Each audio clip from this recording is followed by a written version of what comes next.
ಸ್ನೇಹಿತರೆ, ನಮ್ಮ ಯೂಟ್ಯೂಬ್ ಚಾನಲ್ಗೆ ಸ್ವಾಗತ ಸುಸ್ವಾಗತ. ಭಾರತದಲ್ಲಿ human metapneumo virus HMPV virus ಪ್ರಕರಣಗಳ ಸಂಖ್ಯೆ ಏರಿಕೆ ಆಗ್ತಾ ಇದೆ. ಅದೇ ರೀತಿ ಬೆಂಗಳೂರಿನಲ್ಲೂ ಕೂಡ 2 ಪ್ರಕರಣಗಳು ಬೆಳಕಿಗೆ ಬಂದಿವೆ. ಇದುವರೆಗೂ ಒಟ್ಟು ಭಾರತದಲ್ಲಿ 7 ಪ್ರಕರಣ ಪತ್ತೆಯಾಗಿದ್ದು ಆತಂಕವನ್ನು ಸೃಷ್ಟಿ ಮಾಡಿದೆ. ಹಾಗಾದರೆ ಏನು ಈ ಹ್ಯೂಮನ್ ಮೆಟಾಪ್ನ್ಯೂಮೋ ವೈರಸ್? ಇದರ ಲಕ್ಷಣಗಳು ಏನು? ಸೋಂಕು ಹರಡದಂತೆ ತೆಗೆದುಕೊಳ್ಳಬೇಕಾದ ಮುನ್ನೆಚ್ಚರಿಕೆ ಕ್ರಮ ಏನು ಎನ್ನುವುದನ್ನು ವೈದ್ಯರು ಏನು ಹೇಳಿದ್ದಾರೆ ಅಂತ ನೋಡೋಣ ಬನ್ನಿ.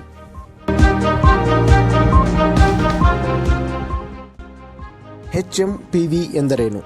ಹ್ಯೂಮನ್ ಮೆಟಾಪ್ನ್ಯೂಮೋ ವೈರಸ್ ಎಲ್ಲ ವಯಸ್ಸಿನ ಜನರ ಮೇಲೆ ಪರಿಣಾಮ ಬೀರುವ ಸಾಮಾನ್ಯ ಉಸಿರಾಟದ ಸೋಂಕನ್ನು ಹರಡುವ ವೈರಸ್ ಆಗಿದೆ.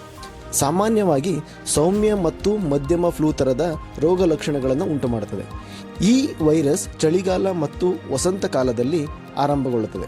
ಆದರೆ ರೋಗ ನಿರೋಧಕ ಶಕ್ತಿ ಕಡಿಮೆ ಇರುವ ಪುಟ್ಟ ಮಕ್ಕಳು ಮತ್ತು ವೃದ್ಧರಲ್ಲಿ ಈ ಸೋಂಕು ಹೆಚ್ಚಾಗಿ ಕಂಡುಬರುತ್ತದೆ.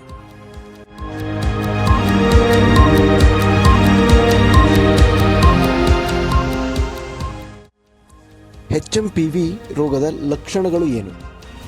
ಕೆಮ್ಮು, ಮೂಗು ಕಟ್ಟುವಿಕೆ, ಗಂಟಲು ನೋವು, ಜ್ವರ, ಉಬ್ಬಸ, ಉಸಿರಾಟದ ಸಮಸ್ಯೆ, ಗಂಭೀರ ಪ್ರಕರಣಗಳಲ್ಲಿ ಶ್ವಾಸಕೋಶ ಸೋಂಕು ಅಥವಾ ನ್ಯುಮೋನಿಯಾ ಕೂಡ ಉಂಟಾಗಬಹುದು.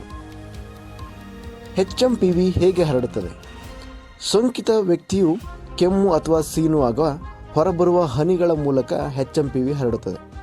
ಸೋಂಕಿತ ವ್ಯಕ್ತಿ ಸ್ಪರ್ಶ ಮಾಡಿದ ವಸ್ತುಗಳನ್ನು ನಾವು ಸ್ಪರ್ಶಿಸಿದರೆ ಅದರ ಮುಖಾಂತರ ಸೋಂಕು ಹರಡುವ ಸಾಧ್ಯತೆ ಹೆಚ್ಚಿರುತ್ತದೆ. ಕಲುಷಿತ ವಸ್ತುಗಳನ್ನು ಸ್ಪರ್ಶ ಮಾಡಿ ನಂತರ ನಿಮ್ಮ ಕಣ್ಣುಗಳು, ಮೂಗು ಅಥವಾ ಬಾಯಿಯನ್ನು ಸ್ಪರ್ಶಿಸುವ ಮೂಲಕ ಹರಡಬಹುದು ಎಂದಿದ್ದಾರೆ ವೈದ್ಯರು.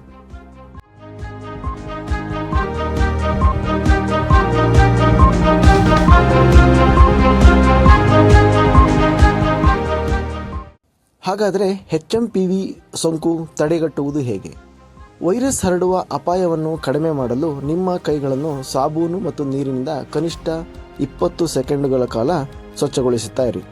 ಕಿಕ್ಕಿರಿದ ಜನಸಂದಣಿ ಇರುವ ಸ್ಥಳಗಳಲ್ಲಿ ವೈರಸ್ ಹರಡುವ ಅಪಾಯವನ್ನು ಕಡಿಮೆ ಮಾಡಲು ಮಾಸ್ಕನ್ನು ಕಡ್ಡಾಯವಾಗಿ ಧರಿಸಿ. ಅನಾರೋಗ್ಯದಿಂದ ಬಳಲುತ್ತಿರುವ ಜನರಿಂದ, ಅದರಲ್ಲೂ ವಿಶೇಷವಾಗಿ ಶೀತದಂತಹ ರೋಗ ಲಕ್ಷಣಗಳು ಕಂಡುಬರುವ ವ್ಯಕ್ತಿಗಳಿಂದ ದೂರ ಇರಿ.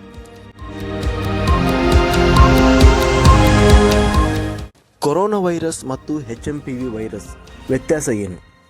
ಕೊರೋನಾ ವೈರಸ್ ಒಂದು ಸಾಂಕ್ರಾಮಿಕ ಕಾಯಿಲೆಯಾಗಿದೆ. HMPV ವೈರಸ್ ಮತ್ತು ಕೊರೋನಾ ವೈರಸ್ ಕೆಲವು ರೀತಿಯಲ್ಲಿ ಹೋಲಿಕೆಯನ್ನು ಒಳಗೊಂಡಿವೆ.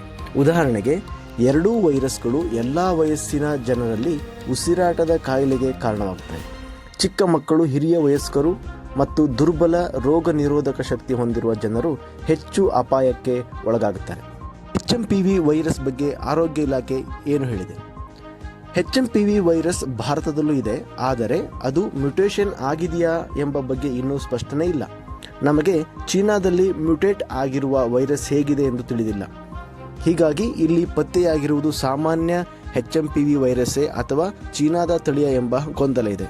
ಭಾರತದಲ್ಲೂ ಕೂಡ ಸಾಮಾನ್ಯವಾಗಿ HMPV ವೈರಸ್ 0.78% ಕಾಣಸಿಗುತ್ತದೆ ಎಂದು ಆರೋಗ್ಯ ಇಲಾಖೆ ಹೇಳಿದೆ. ಈ ವಿಡಿಯೋ ನಿಮಗೆ ಇಷ್ಟವಾದಲ್ಲಿ ಲೈಕ್ ಮಾಡಿ, ಶೇರ್ ಮಾಡಿ ಹಾಗೂ ಸಬ್ಸ್ಕ್ರೈಬ್ ಮಾಡಿ ಹಾಗೂ ನಿಮ್ಮ ಅನಿಸಿಕೆಗಳನ್ನು ಕಮೆಂಟ್ ಮೂಲಕ ತಿಳಿಸಿ. ಧನ್ಯವಾದಗಳು.